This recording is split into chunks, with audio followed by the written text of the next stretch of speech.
आज आम्ही निघालो सांगलीवरून एक खास ठिकाणी औदुंबरांच्या श्री दत्त देवस्थानाला. पायी करून जाताना एवढी मजा येत होती ना की सांगायलाच नको. फुल रस्ता मोकळा, मुंबईसारखं ट्रॅफिक तर अजिबात नाही. त्यामुळे राईड अजूनच आमचा भन्नाट झाला. हे बघा कसला मस्त एकदम भारी सीन वाटत होता. रस्त्याच्या आजूबाजूला सगळीकडे हिरवंगार ऊसाची शेतं, अगदी डोळ्यांना सुख देणारा नजारा होता. एकदम मस्त फिलिंग वाटत होती.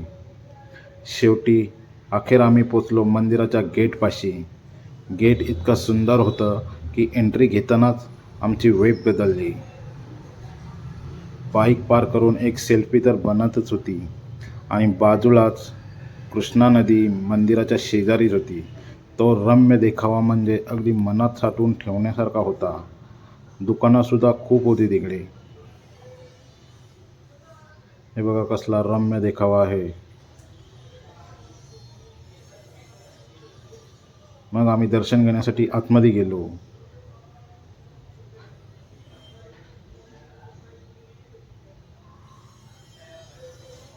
मग आम्ही घेतलं श्री दत्तांचं दर्शन. दर्शन पण इतकं मस्त झालं. गर्दी तर अजिबात नव्हती, त्यामुळे शांतपणे दर्शन घेता आलं. तिथे आजूबाजूला असलेली छोटी छोटी मंदिरंसुद्धा बघितली. पूर्ण मंदिराचा व्हिडिओ शूट केला. हे बघा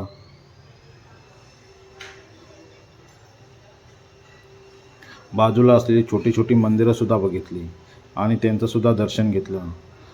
ते दर्शन घेऊन मन एकदम प्रसन्न झालं होतं. मग तिथून आम्ही निघालो सरळ एकदम नदीकाठी. तिथे खूप मस्ती केली, फोटो व्हिडिओ काढले. एकदम खूप मजा आली आणि तिथे माशांना खायलासुद्धा घातले. तो एक्सपिरियन्स एकदम वेगळाच होता. शेवटी एक लास्ट सेल्फी घेऊन निघालो पुढच्या प्रवासाला. आणि मग आम्हाला लागली होती भूक, म्हणून थेट आलो आमच्या बाबांच्या हॉटेलमध्ये, हॉटेल विहारमध्ये. तिथे घेतला आम्ही गरमागरम मैसूर डोसा आणि एक मोठी आंबोली. आंबोली एवढी मोठी होती ना की बघूनच पोट भरलं होतं. पण कशी तरी संपवली आणि तिथून आता पुढच्या डेस्टिनेशनला आम्ही निघालो होतो, नरसोबाची वाडी अर्थात नृसिंहवाडी. संध्याकाळचा सीन इतका भारी होता, पण अंधारामुळे काही दिसत नव्हतं.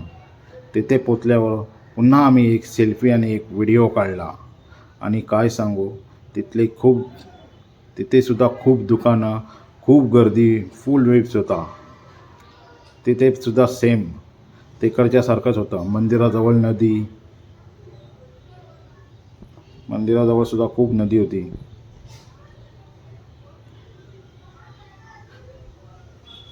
आणि आम्ही इतके लकी आहोत की आम्हाला तिथे पालखी आणि संध्याकाळची आरतीसुद्धा मिळाली.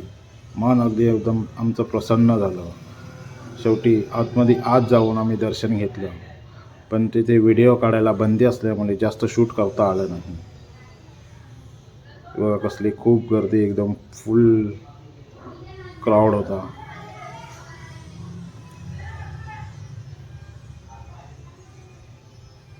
दत्तांची पालखी.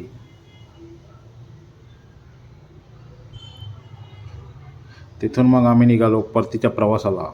दिवसभराच्या सुंदर आठवणी मनात साठवून आम्ही निघालो परतीच्या प्रवासाला.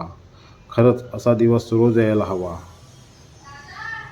चला तर मग भेटूया नेक्स्ट व्लॉगमध्ये. हा तुम्हाला व्हिडिओ आवडला असेल तर लाईक करा, शेअर करा आणि सबस्क्राईब करायला विसरू नका. धन्यवाद.